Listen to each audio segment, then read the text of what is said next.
आज भगवान ने जैसे ही चरण रज प्रदान की, चरण रज का स्पर्श होते ही गौतम ऋषि की पत्नी अहिल्या पत्थर देह से अपनी वास्तविक देह में आ गई, निष्क्रियता से सक्रियता में आ गई, चैतन्य अवस्था से अचैतन्य अवस्था से चैतन्य अवस्था में आ गई और भगवान से प्रार्थना करने लगी कि हे प्रभु, मैं नार्य पावन प्रभु जग पावन रावण रिपुरन सुखदाई। प्रभु, मैं अपावन नारी हूँ, लेकिन आज आपकी चरण रज मुझे प्राप्त हुई। ये ऋषि ने मुझे श्राप दिया था, वो श्राप मेरे लिए श्राप नहीं, वो वरदान बन गया। उन्हें श्राप जो दीना अति भल कीना, परम अनुग्रह मैं माना। लेकिन प्रभु, मैं अपावन नारी हूँ, मुझे आप पावन परमात्मा की चरण रज प्राप्त हुई है। और देखिए, वैसे मैं कहना तो नहीं चाहती, लेकिन अब बात आ ही गई है तो मैं कह देती हूँ। बहुत से लोग, बहुत से विद्वान ये कहते हैं कि नारियां अपावन है, अपवित्र है।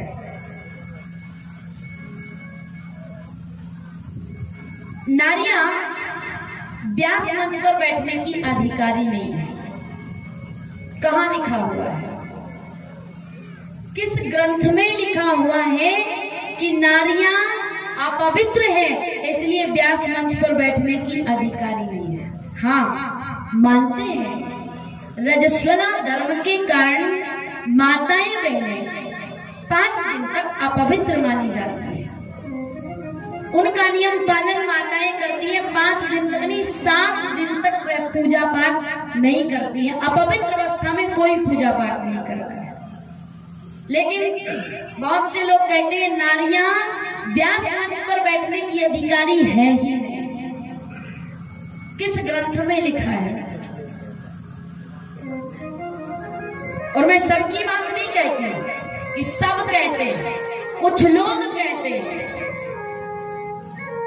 माताओं बहनों पर उंगलियां उठाते हैं, लेकिन भैया वो व्यक्ति ये भूल जाते हैं कि हम किसी की माँ बहन बेटी पर उंगली उठा रहे हैं तो एक उंगली हम उनकी ओर उठा रहे हैं तो 3 उंगलियां हमारी ओर भी आ रही हैं। कि हम नारी को अपवित्र कहते हैं, नारी अपवित्र है। नारी अगर अपवित्र है तो नारी से जन्म लेने वाला पुरुष कैसे पवित्र हो सकता है?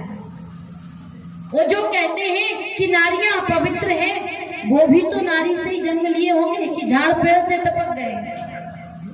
वो भी तो किसी नारी के बेटे हैं, संतान हैं, किसी नारी से ही जन्म लिए होंगे कि अवतार लेकर आए हैं। अगर नारी पवित्र है तो पुरुष कैसे पवित्र हो सकता है?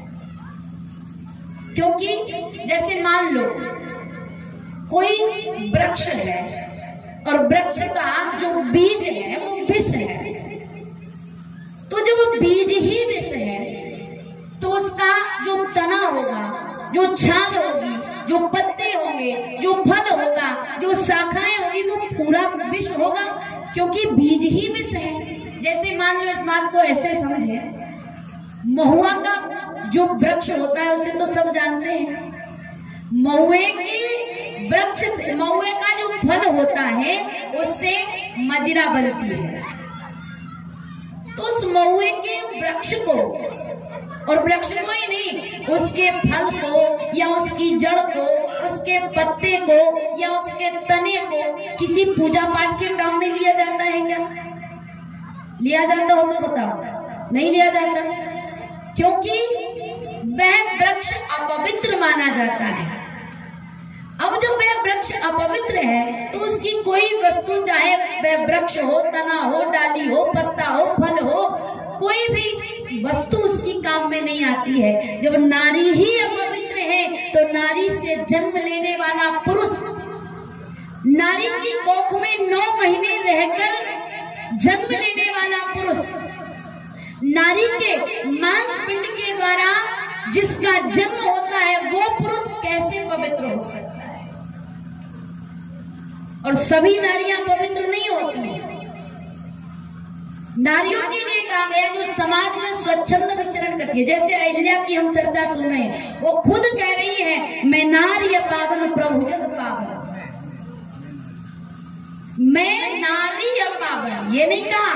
गोस्वामी बाबा तुलसीदास जी महाराज जो आजकल के विद्वान 2-2, 4-4 किताब पढ़कर कहते हैं नारियां पवित्र है, नारियां व्यास मंच पर बैठने की अधिकारी नहीं। तुलसीदास जी को क्या ज्ञान नहीं था जिन्होंने रामायण को लिखा। और रामायण साधारण ग्रंथ नहीं, 6 शास्त्र, 4 वेद, सबका निचोड़ जिन्होंने लिखा रामचरितमानस, वो रामचरितमानस में लिख देते सब नारी पावन, लेकिन सबके लिए नहीं लिखा।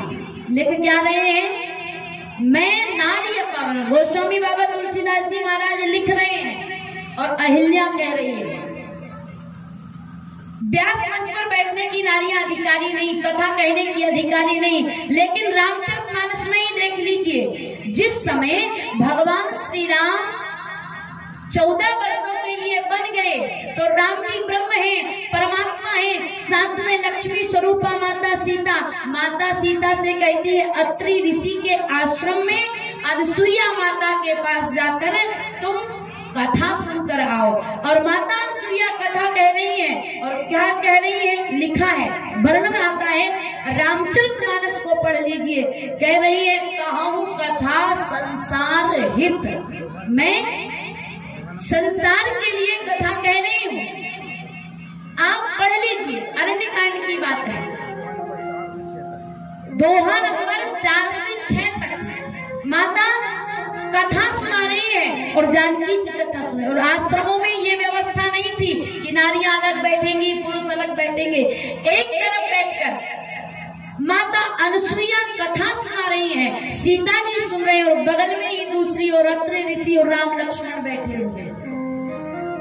लेकिन हम कहते हैं कि नारियां व्यास मंच पर बैठने की अधिकारी नहीं है। बहुत से विद्वान ये बात कहते हैं, लेकिन भैया जो व्यक्ति माताओं बहनों को अपवित्र बता सकता है, जो व्यक्ति दूसरे की माता बहनों पर उंगली उठा सकता है, वो व्यक्ति कैसे भूल सकता है कि मैं भी किसी माँ का ही बेटा हूँ, मुझे भी किसी माँ ने जन्म दिया है।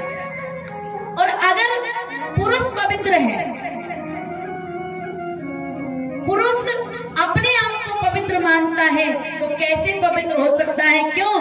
क्योंकि चारों ओर नारियां ही नारियां हैं। जैसे पृथ्वी जिस पर हम रहते हैं, जिस पर हम विचरण करते हैं, जिसने हमें अपनी गोद में लिया, वो पृथ्वी माता भी तो एक नारी है। पृथ्वी पर रहना बंद कर दो, नारियां पवित्र है। प्रकृति जो हमें हर साधन प्रदान करती है, वो प्रकृति भी तो एक नारी है। उस प्रकृति से वस्तुएं लेना बंद कर दो। क्यों? क्योंकि प्रकृति भी नारी है, वो भी अपवित्र है। नारी से जन्म लेना बंद कर दो। क्यों? क्योंकि नारी अपवित्र है। अगर नारी अपवित्र है तो पुरुष भी पवित्र नहीं हो सकता। यहाँ तक कि एक प्रसंग रामचरितमानस में आता है, जिस समय रावण ने माता जानकी का हरण किया तो मंदोदरी समझाने के लिए आई कि महाराज आप जानकी जी को राम जी को सौंप दो और राम जी की शरणागति को स्वीकार करो। तो रावण क्या कहता है? नारी स्वभाव सत्य सब कहि, अवगुण 8 सदा और रहे। नारियों में 8 अवगुण होते हैं, लेकिन क्या अवगुण पुरुषों में नहीं होते? कोई ऐसा व्यक्ति है जिसमें अवगुण ना हो? किसी ने गोस्वामी बाबा तुलसीदास जी महाराज से पूछा, बाबा क्या नारियों में ही अवगुण होते हैं, पुरुषों में कोई अवगुण नहीं होते? गोस्वामी बाबा तुलसीदास जी महाराज कहते हैं कि भैया नारियों के तो 8 अवगुण थे, इसलिए मैंने लिख दिए। पुरुषों के तो इतने अवगुण हैं जिन्हें मैं कह ही नहीं सकता। लेकिन फिर भी नारियों से पैदा होकर, नारियों की कोख में पलकर हम कहते हैं नारियां पवित्र है। अगर नारियां अपवित्र हैं तो तुम में किस व्यक्ति ने बोर्ड लगा दिया कि तुम पवित्र हो? तो तो चर्चा कर रहे थे अवगुण 8 सदा रही है। तो नारियों में 8 अवगुण होते हैं, क्या वो अवगुण पुरुषों में नहीं होते? कौन कौन से 8 अवगुण बताए जाते हैं? साहस। वैसे तो आजकल के जमाने में नारियों को साहसी होना कोई अवगुण नहीं है, लेकिन साहस अगर अवगुण है तो क्या साहस पुरुषों में नहीं होता है? अनर्थ झूठ बोलती है नारियां, तो क्या आज के पुरुष सत्यवादी हरिश्चंद्र ही पैदा हुए हैं? उनमें कोई झूठ नहीं बोलता। साहस, अनर्थ, चपलता, क्या नारियों में चपलता, चंचलता होती है? पुरुषों में यह स्वभाव नहीं पाया जाता। कौन है ऐसा जिसमें चंचल स्वभाव ना हो? साहस, अनर्थ, चपलता, दया, क्या दया पुरुषों में नहीं होती है? भय नारियों को डर लगता है, क्या पुरुषों को डर नहीं लगता है? हाँ, ये बात हो सकती है, नारियां अपना भय बता देती हैं, पुरुष अपना भय छुपा लेते हैं। भय, अविवेक, क्या नारियां अविवेकी होती हैं, पुरुष अविवेकी नहीं होते? क्या अविवेक का गुण सिर्फ माताओं में है, पुरुषों में नहीं है? पुरुषों में भी पाया जाता है भय, अविवेक, असोच का। माताएं अपवित्र होती हैं, माताएं अपवित्र होती है तो कहीं ना कहीं पुरुष भी अपवित्र होता है। अदया, अगर माताएं किसी के प्रति कठोर भाव रख ले और उसके प्रति अगर उसे दया नहीं आए तो पुरुष में भी ये स्वभाव पाया जाता है। इसलिए कहा स्वभाव दोनों के एक जैसे हैं, किसी में कम है, किसी में ज्यादा है, लेकिन हम नारियों को अपवित्र बतलाते हैं। जो व्यक्ति नारियों को अपवित्र बतलाता है, जो व्यक्ति कहता है माताएं बहनें अपवित्र हैं, इसलिए व्यास मंच पर बैठने की अधिकारी नहीं है, वो दूसरों की माताओं बहनों को बाद में पहले अपनी जन्म देने वाली माँ को गाली दे रहा है। क्योंकि हम दूसरों की माताओं बहनों के लिए एक शब्द तो कह रहे हैं, पर ये भूल जाते हैं कि हम भी किसी माँ से जन्म लिए हैं। हम भी ये भूल जाते हैं कि एक नारी हमारी माँ है, एक नारी हमारी बेटी है, एक नारी हमारी पत्नी है, एक नारी हमारी बहन है, एक नारी जिस पर हमने जन्म लिया है, एक नारी जो प्रकृति हमें वस्तुएं प्रदान कर रही है, हम भूल जाते हैं। लेकिन धिक्कार है ऐसे लोगों को जो माताओं बहनों के ऊपर उंगलियां उठाते हैं। माताएं अपवित्र नहीं है। रजस्वला धर्म के कारण 5 दिन अपवित्र माना जाता है, लेकिन कहीं किसी भी धर्म ग्रंथों में ये बात नहीं लिखी गई कि माताएं बहनें अपवित्र हैं। और आजकल की बात कर रहे हैं, आजकल के कुछ विद्वान कहते हैं, विद्वान हुए गोस्वामी बाबा तुलसीदास जी महाराज, उन्होंने नहीं कहा। विद्वान हुए शंकराचार्य, जिन्होंने माँ भारती के लिए, भारत माता की रक्षा के लिए भारत के कोने कोने में भ्रमण किया और मठ मंदिरों की स्थापना की, उन्होंने नहीं कहा कि नारी अपवित्र है। विद्वान हुए रामकृष्ण परमहंस, उन्होंने नहीं कहा कि नारियां अपवित्र हैं। व्यास जी, उन्होंने नहीं कहा नारियां अपवित्र हैं। और आज के विद्वान जिन्होंने 2-4 किताबें क्या पढ़ ली, अपने आप को तुलसीदास और वेदव्यास से ऊपर समझते हैं, वो बताते हैं कि नारियां अपवित्र हैं। अच्छा है, बेचारे बाबा तुलसीदास जी और वेदव्यास जी चले गए। आज के जमाने में आज के जो विद्वान हैं, कुछ विद्वान, सबकी नहीं कह रही, आज के जो कुछ विद्वान हैं, वो बेचारों को रोज कोर्ट कचहरी के चक्कर लगवाते कि चलो आज पेशी है, कल पेशी है। अच्छा हुआ वो चले गए। लेकिन मैं कहती हूँ सब नारियां पवित्र नहीं है। तो समाज में ऐसी गलत कुरीतियों को फैला रहे हैं। आज का व्यक्ति अपना बनाने के लिए, क्योंकि जहां माताएं बहनें, जिस क्षेत्र में, जिस लाइन में माताएं बहनें होती हैं, वहां उन पुरुषों का ज्यादा काम नहीं बन पाता है, इसलिए इनके पेट में तकलीफ होती है। तो कहीं से ना कहीं से माताएं अधिकारी नहीं है, व्यास मंच पर नहीं बैठने सकती, इनको कथा करने का अधिकार नहीं है। लेकिन अगर माताओं को अधिकार नहीं है तो पुरुषों को भी कोई अधिकार नहीं है कि वो व्यास मंच पर बैठकर कथा करे, क्योंकि नारी अपवित्र तो नारी से जन्म लेने वाला पुरुष भी अपवित्र है। कोई तुम्हारी पवित्रता का प्रमाण नहीं है, क्योंकि नारी से ही जन्म लिया है। और जो व्यक्ति नारियों को अपवित्र बतलाते, नारियों के लिए हमारे संत विद्वानों ने क्या क्या कहा है कि नारी साधारण नहीं है। नारी ने स्वयं भगवान को पुत्र बना लिया, नारी ने भगवान सूर्य की गति को रोक दिया, नारी ने ब्रह्मा विष्णु महेश को छोटे छोटे बालक बना दिए। नारी ही तो है जो रामकृष्ण को जन्म देती है, नारी ही तो है जो रामकृष्ण जैसे पुत्रों को अपनी गोद में खिलाती है।